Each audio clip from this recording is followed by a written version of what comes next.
Quand j'étais petit,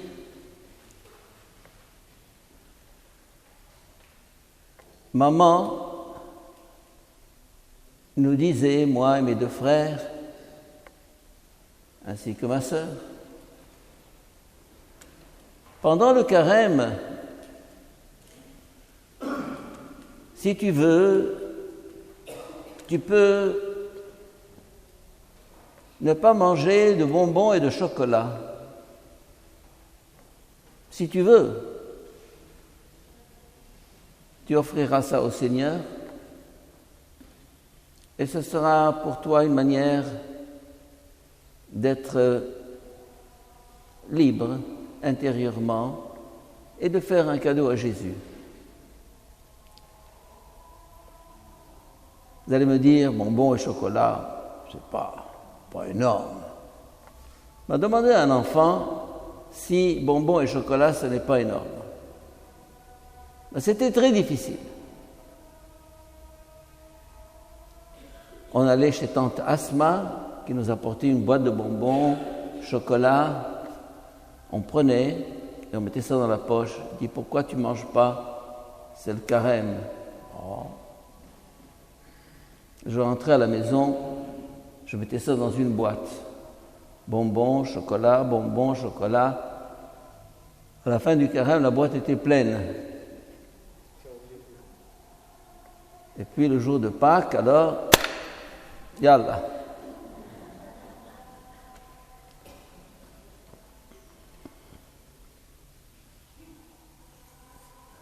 Pour nous, c'était une manière de dire Dieu est plus important pour moi que ce que j'aime le plus, les bonbons et les chocolats. Manière de montrer que je suis libre.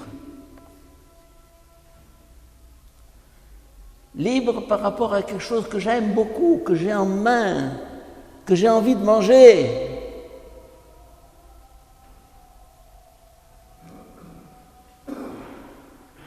Le carême est un chemin de liberté.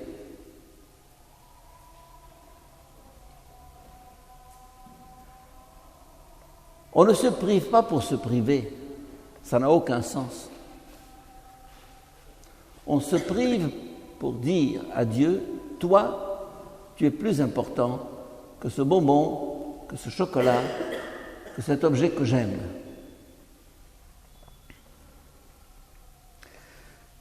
Liberté.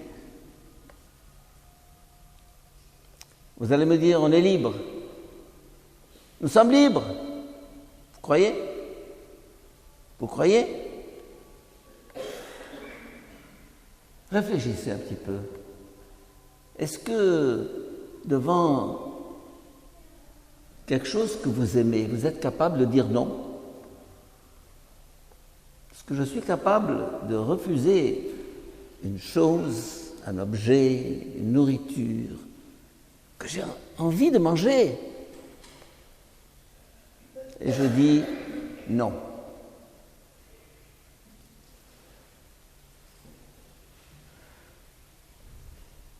L'Église nous dit dans ce carême, abstiens-toi de choses que tu aimes. Évidemment, dans l'Église orthodoxe, comme autrefois dans l'Église catholique, on ne mangeait pas de viande le mercredi, le vendredi, on ne mangeait pas de ceci et de cela. Chez les orthodoxes, on s'abstient de lait, de que sais-je. Il y a toutes sortes de petites prescriptions.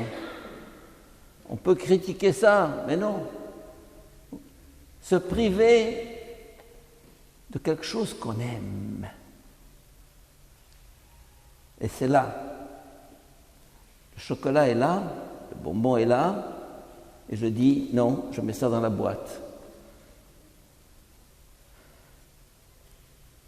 Le carême est pour nous l'occasion de nous montrer libres. Libres par rapport à ce que nous aimons. Libre, ça veut dire que je ne vais pas me vendre à quelque chose à quoi que ce soit, rien. Je suis au-dessus, je suis au-delà, je suis plus fort, je suis plus grand.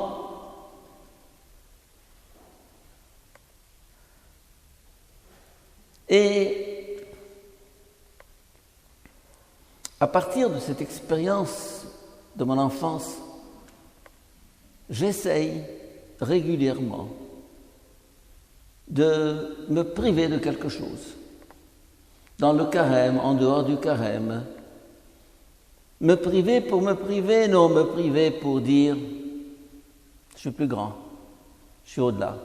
Dieu est premier. Dieu est premier. Autrefois, on appelait ça faire un sacrifice pour le petit Jésus. Qu'il soit petit ou grand, peu importe. Le sacrifice, sacrifier, renoncer à quelque chose que j'aime. Nous entrons dans le carême, oui. Chacun a sa manière de le faire. L'Église propose. Autrefois, elle imposait, maintenant elle propose. Viande, ceci, cela. Chacun a sa manière de faire son carême. Mais l'essentiel pour moi est de dire devant quelque chose que j'aime, auquel je suis attaché, accroché, non, non. La nourriture, tout le monde aime bien manger, et c'est normal. Mais par une privation de quelque chose auquel je suis attaché, je dis, je suis plus grand que cette nourriture qui m'enchaîne.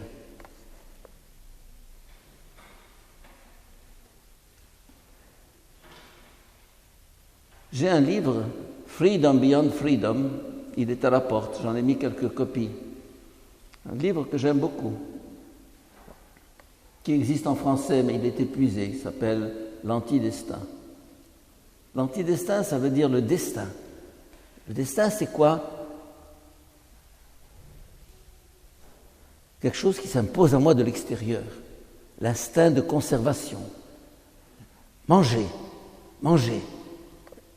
Eh bien, je suis plus fort que ce destin qui est ce premier instinct de l'homme, manger, survivre, vivre.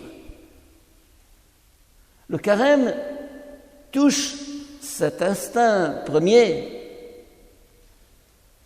et me dit, oui, c'est très bien la nourriture, je l'ai faite pour toi, mais montre de temps en temps que tu es plus fort que ce besoin de manger.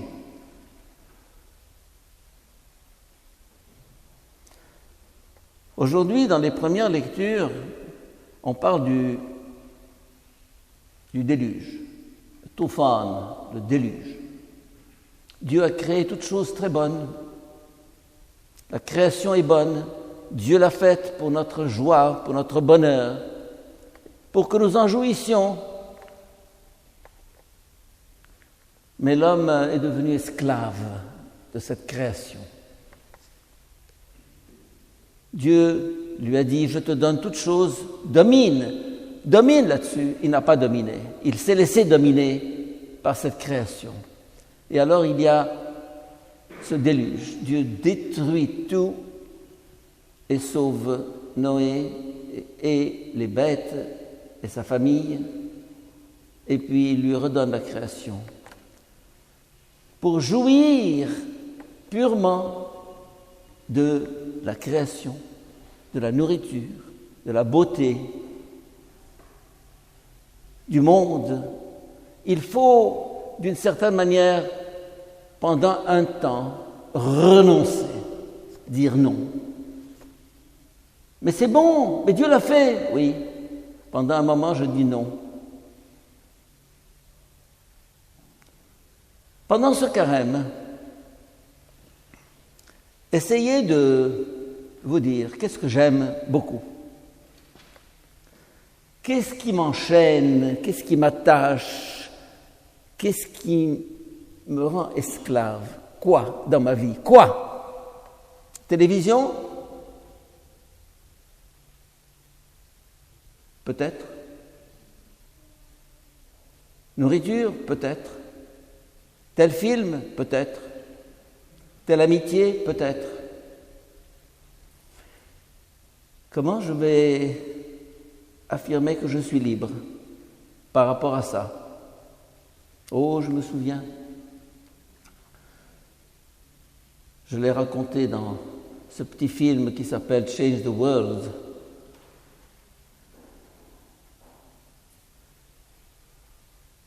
J'avais 15 ans à Saint-Marc et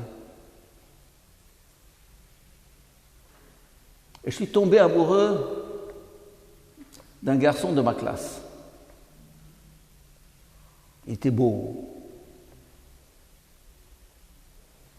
Pendant que le professeur expliquait histoire, géographie, mathématiques, je regardais ce garçon. Il me fascinait.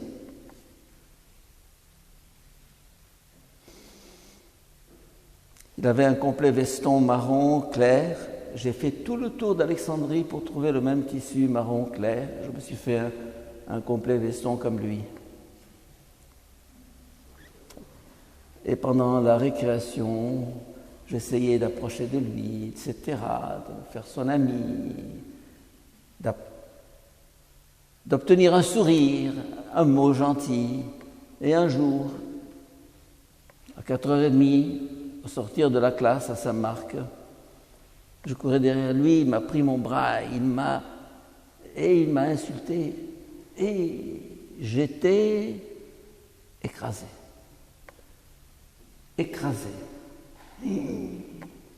J'ai fait le chemin de Châteby à Ibrahimia où nous habitions. Complètement bouleversé, retourné, écrasé, anéanti. Il s'appelait Philippe, je ne vous dirai pas son autre nom.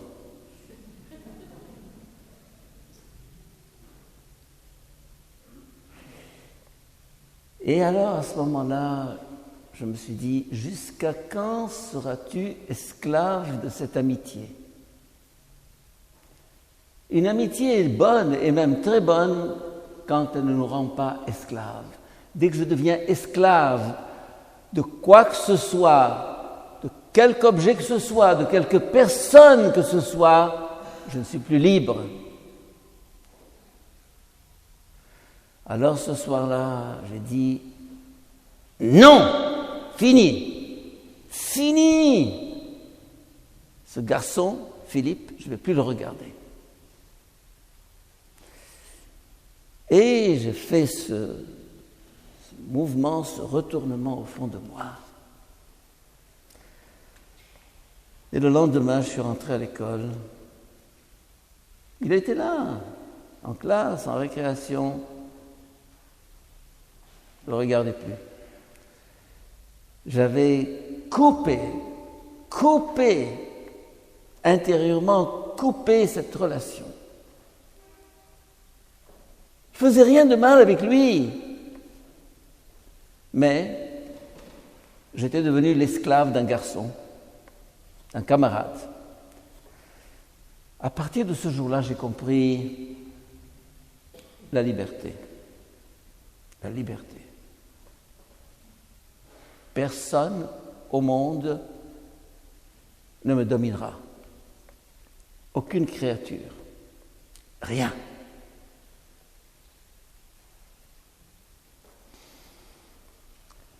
Ça a été le commencement d'un long chemin qui m'a amené là où je suis aujourd'hui. Et il y a eu bien d'autres passages que je vous raconterai peut-être une autre fois.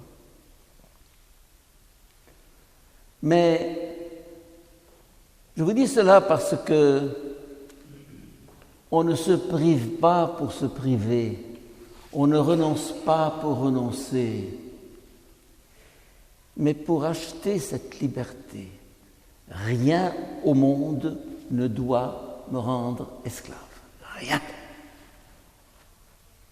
Et pour affirmer votre liberté, votre indépendance, il faut chaque jour vous imposer une privation, spécialement pendant le carême. Vous aimez le chocolat? Vous ne mangerez pas de chocolat. Le chocolat est péché? C'est pas péché. J'aime telle affaire, je ne mangerai pas. Je meurs d'envie, je suis devant la chose. Non. À plus forte raison, tel film porno que j'ai envie de regarder, non, non, ça te détruit. Mais en-delà du porno, du pas porno, simplement des choses normales, qui ne sont pas interdites, je me les interdis. Celui qui se domine sur le plan de la nourriture arrivera à dominer sa sexualité, qui est beaucoup plus difficile à contrôler, beaucoup plus difficile. J'agis sur ce que je peux pour arriver à dompter cette bête en moi qui veut me dominer, qui veut m'écraser, qui veut me rendre esclave.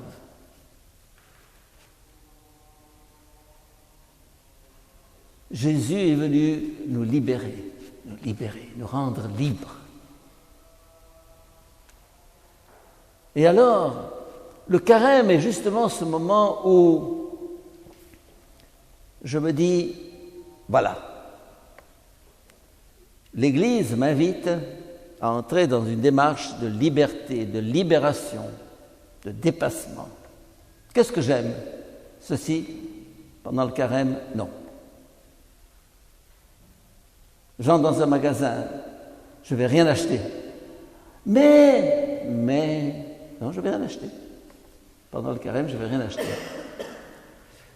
Etc. C'est à chacun, chacune à se dire, je vais prendre le point qui fait problème chez moi. Ça peut être une petite chose. Je pense à la Thérèse de l'Enfant Jésus, sainte, elle est là, quelque part, cachée. Thérèse de l'Enfant Jésus, un jour s'est aperçue qu'elle était esclave. Esclave de quoi?